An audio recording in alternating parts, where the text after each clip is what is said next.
Death by cough syrup probe intensifies. Madhya Pradesh cops get Tamil Nadu pharma factory chief's remand. The pharma firm is linked to at least 20 child deaths in Madhya Pradesh. BJP versus RJD erupts over government jobs. Union Minister Giriraj Singh hit backs at the RJD government's jobs for each household promise and asks why didn't RJD think of this during their 15-year rule.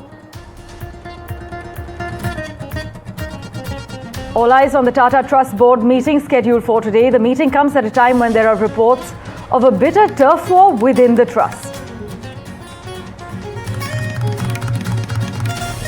Israel approves Donald Trump's Gaza truce plan. US President Donald Trump claims that all prisoners may be released by early next week.